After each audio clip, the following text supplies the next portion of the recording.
People are crazy.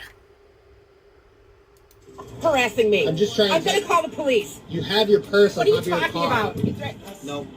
Yeah. Mind your own business. Okay. People have lost their minds. How do you do that? How stupid can you be? Really? That was the first question a Henry County police officer had for Michael Yarbrough on June 20th after pulling him over for speeding in McDonough. Moments later, the officer makes a phone call. Hello? Guess who I just pulled over? Who? Yarborough. Really? Yeah, the chief deputy driving a Dodge Charger, a souped-up Dodge Charger belongs to the sheriff's office. I just clocked this at 96 in a 35. The officer contemplates writing that citation to the chief deputy of the Henry County Sheriff's Office, who was with another HCSO employee in uniform at the time. Yeah. Why is he? What was the issue? I mean, why is he speeding? No reason. He's in an unmarked car. He just got a high horsepower car and decided he wanted to play. It's your traffic stop. You do what you think you should do. I mean, I'm not telling you one. That means don't do it. Do a 96 and a 35. Okay. Well, you know I don't care for him, so I'm gonna write it. That Henry County police officer ultimately issues Yarbrough with a citation for driving 96 miles per hour in a 35 mile per hour zone and sends him on his way. If you would sign right here, it's got a court date, time it must appear. Please slow down and have a safe day. Criminal defense attorney Kevin Fisher has handled thousands of cases involving traffic offenses. He says it's almost unheard of for a person going triple the speed limit to drive away with just a ticket. I see a lot of cases where the offender is taken right to jail and they're given more than just one ticket. That wasn't the case for Yarbrough, whose citation was reduced to a warning, which Fisher says was equally shocking. I've dealt with...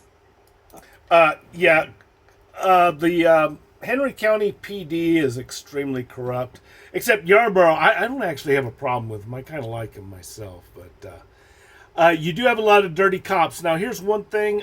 If you ever get pulled over by a cop and cop's talking to you and says, "Are you going to settle down?" If you say yes, you just admitted that you were guilty of disorderly conduct and obstruction. Cops use that trick a lot. I'm just saying. Henry County's really dirty, by the way, as far as police are concerned. Henry County, Georgia. But the thing is, yeah, if they said, hey, are you going to cooperate with me? If you say yes, you've just admitted in open court that you are guilty of obstruction of justice or, other violations, disturbing the peace, yada, yada, yada. It can go on for a long time. So don't answer that question. Don't fall in that trap. You got to give them your name. You got to tell them what you're doing at the moment and say no more. And I mean, you have to shut your mouth and ask for a lawyer.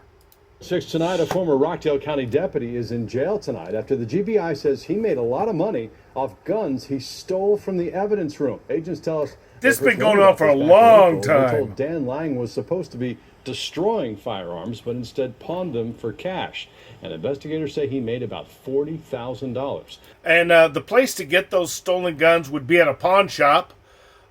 Notice I did not mention Pawn Depot, Rockdale County on Sigmund Road. Okay, I did not mention that one. But, yeah, you should be very careful because guess what? It's illegal to buy stolen items, which means you should not be going to a pawn shop, especially in Rockdale County, Georgia. Actually, I'll say Henry County also, which is right next to Rockdale County. Lang turned himself into the jail yesterday. The GBI says the investigation is still underway. Sine? I knew it. Yeah, that's, you can make a lot, I'll tell you what. If you wear a badge and you're committing crimes, you can make some serious dough.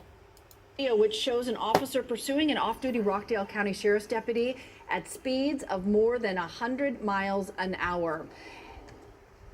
And it turns out just before the deputy went to work for Rockdale, he was fired from the DeKalb County Police Department for being under the influence while on duty. So the yeah, they all do that. Why did the Rockdale County Sheriff hire him after that happened? 11 Live's John Sherrick has more on what he has uncovered. Well, I can answer that question. Okay, that's I-20. They're going westbound. Okay, and on to the right, that's the ramp to Sigmund Road. Okay, How do you know that? Where'd you get your information? Some jackass is going to ask me that. Ended Rockdale's Highway Enforcement of Aggressive Traffic grant. The director isn't elaborating on this decision, but says the deputy's arrest is not the only factor. The agency is working to reinstate the grant. This comes after the deputy was arrested in December accused of drunk driving. Rockdale Sheriff's Office says he is no longer with that department. Okay, but he can get hired by Henry County. Oh, that's the thing. If you get fired by Rockdale County, Henry County will pick you up. Let me explain something about the First Amendment. Turn around and get out. There's your First Amendment. Burn! Excuse me? Burn! Why are you insulting me? Why are you hitting me? He's hitting me, sir. Why is he hitting you? Are you a cop? Oh. He's hitting me. You need to get away from me. Yes, you did. You assaulted me. You assaulted me. I'm going to press charges on you. So what? I am. I'm going to press charges on you. I'm going to press charges on you. You're going to jail, buddy. Yeah, he's threatening you.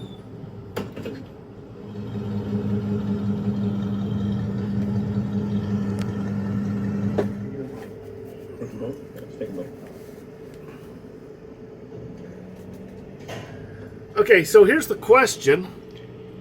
I didn't think I would have to see you again today, sir. Okay. We went to the... The question is, how come police don't do anything about the frauditors? Well, the problem is elected officials and, first of all, representatives, your representatives, they don't represent you, they represent themselves. They're not going to do anything unless they benefit from it, okay? It is in their best interest that the frauditors run amok. Because as the frauditors create havoc on everybody's employment or their freedom, yeah, frauditors get people arrested. They get people fired. People are screaming for restitution. The problem is, guys, if you think your representatives are going to handle it, they will, but at your expense. So the problem is, what you need to do is you need to figure out how to handle it yourself. I will try to avoid the frauditors. I'll stay away from the libraries and the post offices. But I am not going to be calling the police if I have a problem because, let's face it, the police, either they're too dirty or their hands are tied. And they couldn't help you even if they wanted to.